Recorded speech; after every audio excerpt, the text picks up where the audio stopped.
ആണ് കേട്ടോ വീട്ടിലെ താമര വരുന്നത്. അപ്പം ഇങ്ങനെ ബേസിൻ എന്ന് പറയും ഇവിടെ, അതിലൊക്കെ ആക്കി വെള്ളം നിറച്ചിങ്ങനെ സെറ്റ് ചെയ്തിരിക്കുകയാണ്. ഇപ്പം ഈ ഒരു സീസണിൽ പോവില്ല, ഇങ്ങനെയാണ് അറേഞ്ച് ചെയ്തിരിക്കുന്നത്. ഓരോരോ വെറൈറ്റിയാണിത് കേട്ടോ.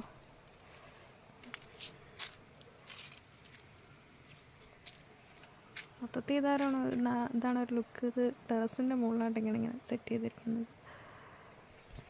ഇപ്പം മുട്ടുകൾ മാത്രമേ ഉള്ളൂ, പൂക്കളൊന്നുമില്ല. ഇതിൻ്റെ ഇടയിൽ തന്നെ ആമ്പലുണ്ട്. ഇത് കണ്ടില്ലേ, ഇതൊരു യെല്ലോ കളറാണ്. പിന്നെ താമര ഇത് ഇങ്ങോട്ടുണ്ട്.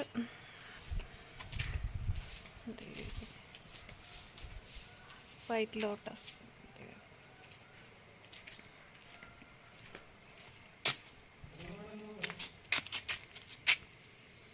ഇതൊരു ഗ്രീൻ ലോട്ടസിൻ്റെ മുട്ടാണിത്.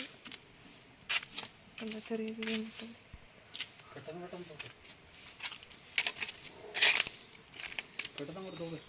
ആക്ച്വലി ഇതെല്ലാം എൻ്റെ ഹസ്ബൻഡാണ് ഹാൻഡിൽ ചെയ്യുന്നത്, അതുകൊണ്ട് എനിക്ക് ഇതിൻ്റെ സംഭവങ്ങളൊന്നും അറിയത്തില്ല.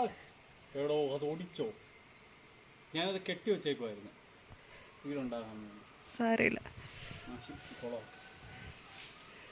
ഇതാണ് പച്ചത്താമര. ഇത് ഒടിഞ്ഞിട്ടുണ്ട്, ഞാൻ വിജയകരമായിട്ട് ഓടിച്ചിട്ടുണ്ട്.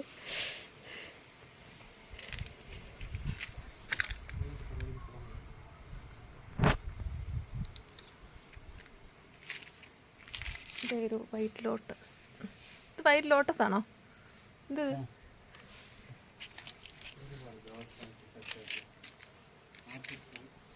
വെറൈറ്റികളുടെ പേരൊന്നും എനിക്കറിയത്തില്ല. ഇതിനകത്തിൽ സീഡുണ്ട്.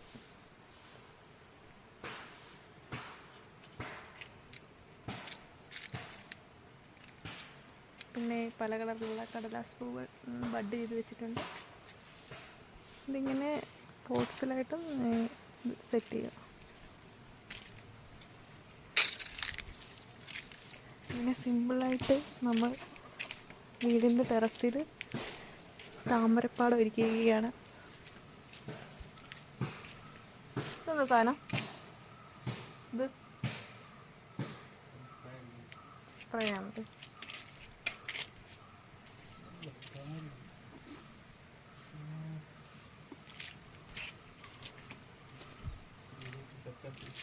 ഇത് ട്യൂബർ അല്ലേ? ഇതാണ് നമ്മൾ സെയിൽ ചെയ്യുന്ന സാധനം. ട്യൂബറിൽ നിന്നാണ്